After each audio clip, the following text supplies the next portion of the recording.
Hello, and welcome to this webinar from Atlantic Technological University on the theme of advancing your career in business, education, law, and tourism. My name is Eamon Walsh, Head of Faculty Engagement for our flexible online and professional development programs here at ATU. For our talk, we will focus in on business management and key leadership skills for your career. And I'm delighted to be joined by Sean Kelly, Marketing, Communications and Student Recruitment Officer at St. Angela's College, Paul McGuckin from the Department of Business at ATU Donegal, Seamus Lennon, Head of School of Business at ATU Galway-Mayo, and Alan Kelly from the Department of Marketing, Tourism and Sport at ATU Sligo. Just some housekeeping before we begin. We're not taking any questions within this talk. However, if you want to head to the live Q&A section of our virtual open evening platform, you can submit any questions there, and our team are online right now to answer your questions. So, Sean, I might begin with yourself. You're also a student at ATU Sligo and you just completed year one on the MA in Professional Leadership, so I understand. Why did you choose that master's? So I chose that one specifically, Eamon, because I suppose over the years working at the college and working in the education sector, I found myself in leadership roles that came about organically. So it's not something that I set out to do, but it just happened. And I found that I enjoyed it. So I did begin another degree some years back and unfortunately couldn't finish it, but I could carry across a couple of modules. So I got what's known as RPL, or Recognised Prior Learning, for what I had covered. So it was an easy match, I suppose, finding the Masters in Professional Leadership. It aligned really well to what I had already started and to what I wanted to apply to my current role and see in future roles. So yeah, it seemed like a good fit at the time, and yeah, 1 year is done. Very good. And can you describe how you managed to balance your studies with other commitments like work and family? Yeah, it can be a challenge because when you're out of education for so long and you're thrown back into it, you really do have to plan. But you know your timetable. You're given the dates and the times that you have. It was 2 days per week, 2 evenings per week, I should say, and that was the live classes. All classes are recorded, so you can jump in if you miss a live class. And I didn't make it to every live class, but you can jump back and watch them at any stage. And you just got used to it, I suppose. You factored it into your working week on a Tuesday, on a Thursday, and then setting your time aside then for your reading. So it helps having an understanding partner, and it helps having, flexibility in family and personal life as well. Okay, fantastic. Thank you. And what do you think you're gaining by taking the course? Well, first and foremost, it's the qualification. It's going to kind of put me on a platform where I'll be eligible to apply for opportunities that I couldn't have before. So that was the kind of main objective. But given the subject matter, I suppose you really are getting a foundation of the understanding of what it is to be a good leader in today's world. And it's amazing. At the time, you think it gets heavy and there's a lot of information in there, a lot of content. But when you take a moment to reflect, it does come into your work life, and even your out of work life as well. Some of the concepts and some of the practices and the theories that you're reading about does appear in everyday life. So it's definitely given me food for thought, a lot of food for thought.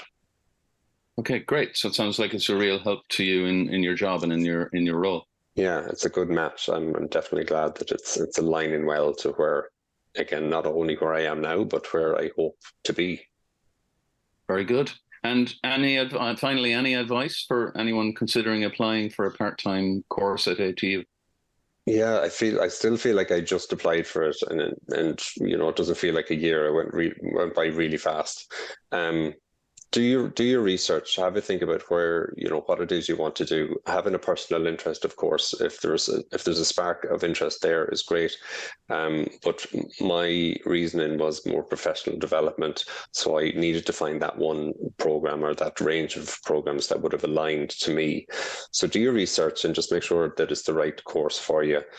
When you're in on it, then I would really encourage students to engage and participate in the live classes, in the residential days, which are there as well, because it really does, when you meet your peers and meet your classmates and find out about their backgrounds, it does change the dynamics in the group.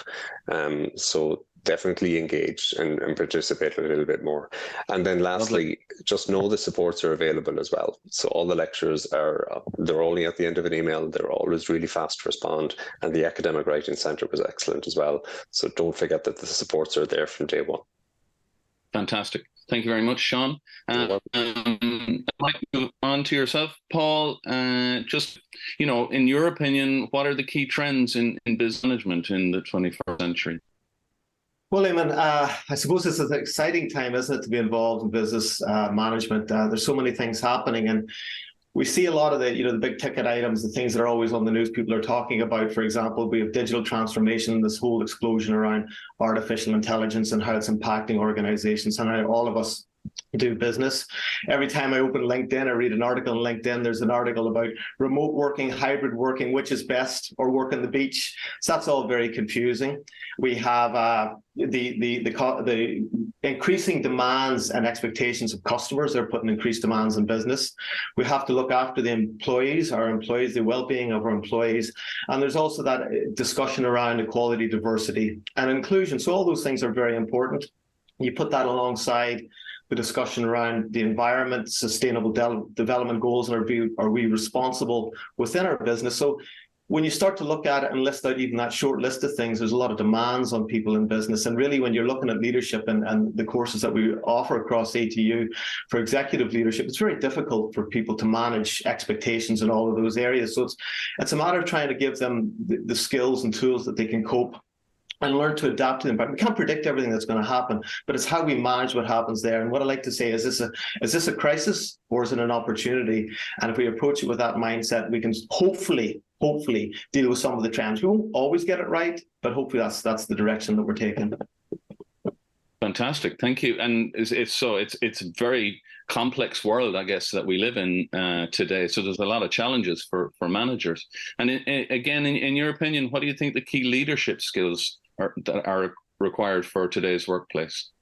The key leadership skill, as I see it, and working with people in the various cohorts over the years that we've had them, is that, again, there's a false or an unrealistic expectation of what a leader should be. So I like to use the term humble leadership. If we can practice that skill of humble leadership, where it's about the people around us, because I'll say something that might sound controversial, but we don't really need leadership a lot of the time. We only need leadership in moments of uncertainty. So when things are going normally, when things are going well, leadership can sit in the background. Okay, so normal things, and we only really need leadership, this multi-billion-dollar business, when things go wrong or there's a little bit of uncertainty. So what happens there is you'll get the leader, the ego leader, and he might come along and say, "Stand back, everybody. I'm here now. I'm here to solve the problem." And it may work once, it may work twice, but it's not sustainable. So when you look at what the humble leader does, what she does is, in those times of normality and certainty, she's working away in the background, practicing the skills. She's set the vision, she's communicated it well, she's working with her colleagues, she's building those teams, setting that culture that people feel that they are empowered, that they're part of things, and their input really matters and cares. So when the time comes, when the leader steps forward, we're prepared to follow her. And that's really what we're aiming to do. So leadership is a really complicated process. That's why we see it done so badly so many times. However, if we can manage to break it down into small, simple component parts and build on that, it's something that we can all aspire to. And that makes it quite exciting. Okay, fantastic, brilliant insight into leadership. So business almost runs itself, and then when there's a crisis, you need the good leadership to step in. That's really interesting. And those skills, then, how are they developed in the courses that we offer at ATU? So the magic recipe, eh?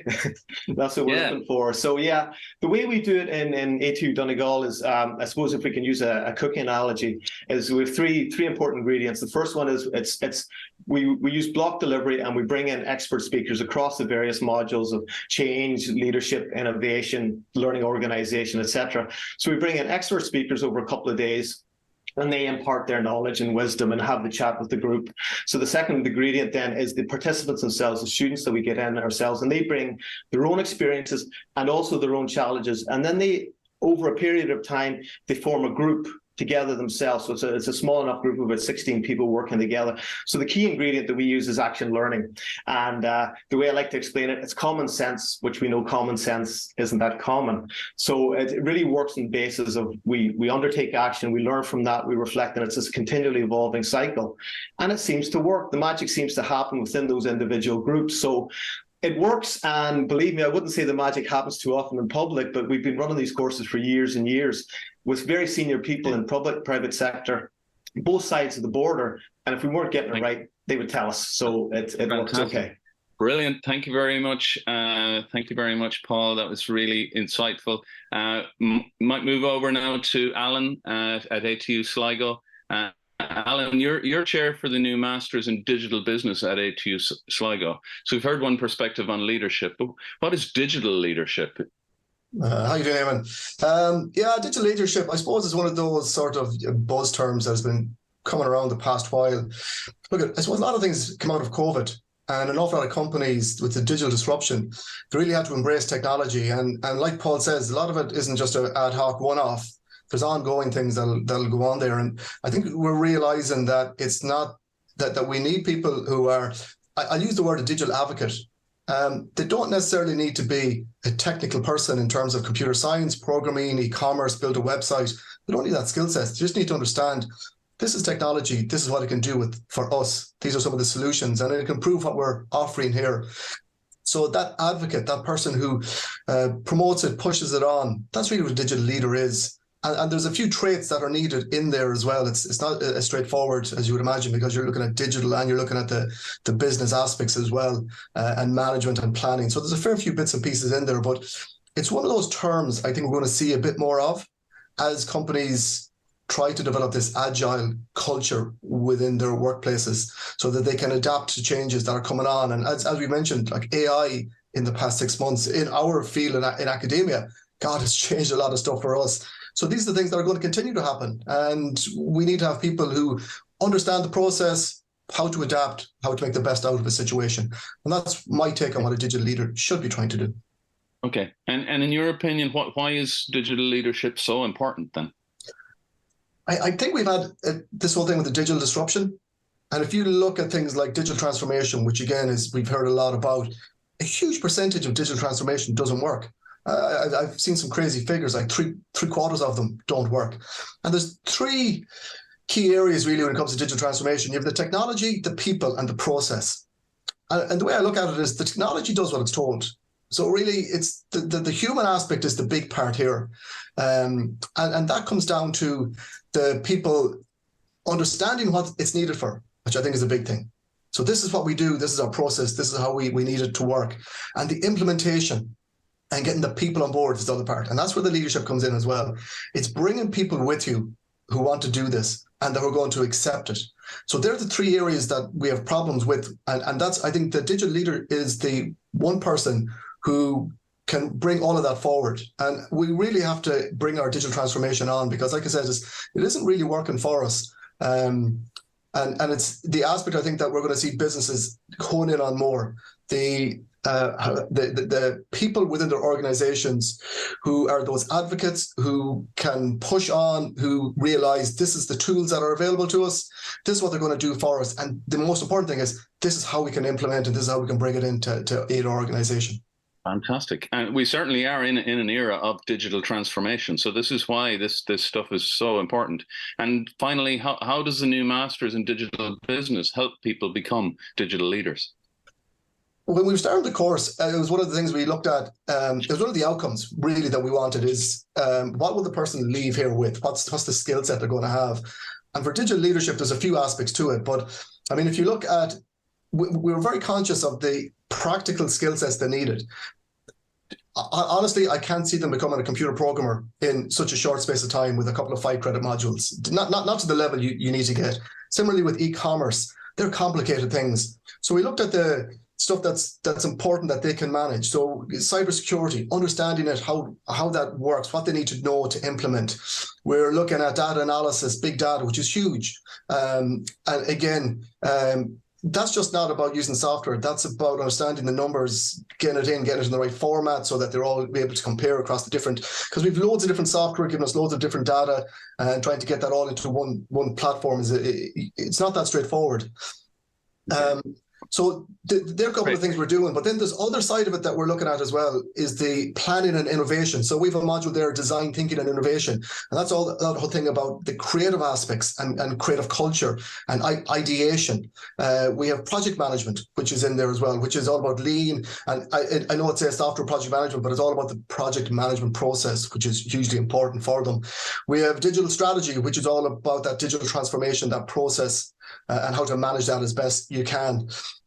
We have digital customer experience, which is about the outside facing and how you interact with your customers and try to get the best out of that. And again, it's about using technology to improve how you interact with your customers to give them the best possible experience, because technology is transforming that as well.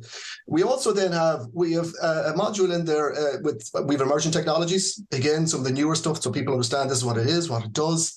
But also we've one called Business Solutions, which is an interesting one, in that we're trying to get companies to come in and give us their problems, their digital related problems. And our students are going to go off and research this and come and present solutions, which I think is a hugely important part of this. And also then we have a capstone, which is actually similar in that they're able to, for their final project, actually implement a real life scenario within their work situation, document it, and so give that as their final project. So it's really geared towards those skill sets that we believe the digital leader will need. Fantastic. Thank you very much, Alan. And staying on the technology theme, final word to you, Seamus. Can you tell us about the Business with Technology courses available at ATU Galway-Mayo? Okay. Thanks, Eamon. I'll focus in my answer on two programs. One is a conversion course. It's a higher diploma in business analytics. So it's a level 8 higher diploma conversion course. That means you need to hold a level 8 in any discipline, or indeed a level 7 with some relevant work experience, and you may get admitted that way. So we take students. It's been a very popular course for several years. We've had hundreds of students from various level 8 backgrounds, be it arts, business, science, engineering, and these are graduates who want to get positions in business. I saw a recent survey where it said 80% of senior business roles advertised recently in Ireland demanded skills in business, technical business and business analytics.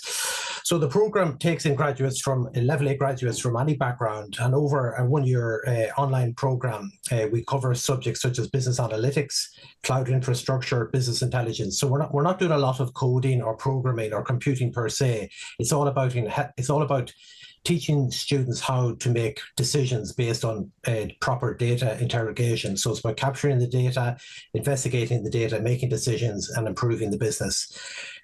So students come in after 1 year, they've then gained the higher diploma business analytics, and are then able to apply for promotion within their own business, or apply directly for senior business roles in the digital field in Ireland and abroad. The other program we have in the business and technology sector is the Masters in Digital Media and Marketing. So it's a level 9 Masters program, online as well. A lot of students come and take the taught modules. So there are several taught modules covering things like marketing strategy, digital content, search engine analytics and search engine optimization, and so on. If you complete the taught module, you can gain a certificate in digital media and marketing. And if you continue on for the second year, you complete a major dissertation to get your master's award. Both the Masters in Digital Media and Marketing and the Higher Diploma in Business Analytics are funded by HCI, which means that the fees are very, very low, 100 to 200 euros. So both courses have proved very popular over the years, and they continue to be funded. So we expect pretty big numbers again when they start again in January. Okay, fantastic, Seamus. And finally, I think you have a postgraduate accounting conversion course. Is that correct? Yes. So the second conversion course we offer is a postgrad diploma in accounting. It's another conversion course. So I know this year we have students we've one student who has a degree in psychology, another student did a degree in hotel and catering, another is a graduate with a degree in English, and so on. So All you need is any level 8 degree. You do a 1 year intensive face-to-face on-site in the Galway campus course in accounting. At the end of that 1 year, you get exemptions from various accounting exams. It's fairly similar to the exemptions you get after a 3-year accounting level 8 degree. So again, there's a huge skills gap. There's 1,000 open vacancies for accountants in Ireland at the moment, with over 100 in Galway city and county alone. So all the graduates from the postgrad diploma in accounting are snapped up pretty quickly by the local SME or the big 4 firms, and all develop really lucrative careers over time. Okay. So fantastic. It's a great conversion course. Fantastic. Thank you very much, Seamus. And indeed, thanks to all our panelists. We have to wrap it up there, I'm afraid. So thanks to Sean, to Paul, Alan, and Seamus. Lots of really good information shared there. If you'd like to watch it back, we'll upload a video of this live talk to our virtual open evening webpage for you to watch again. If you're interested in doing a course at ATU, please visit our course search section on our virtual evening platform, where you can watch academic videos about some of our courses. And finally, if you have any questions regarding this talk, head over to the live Q&A. The team are still there until 9 p.m. this evening.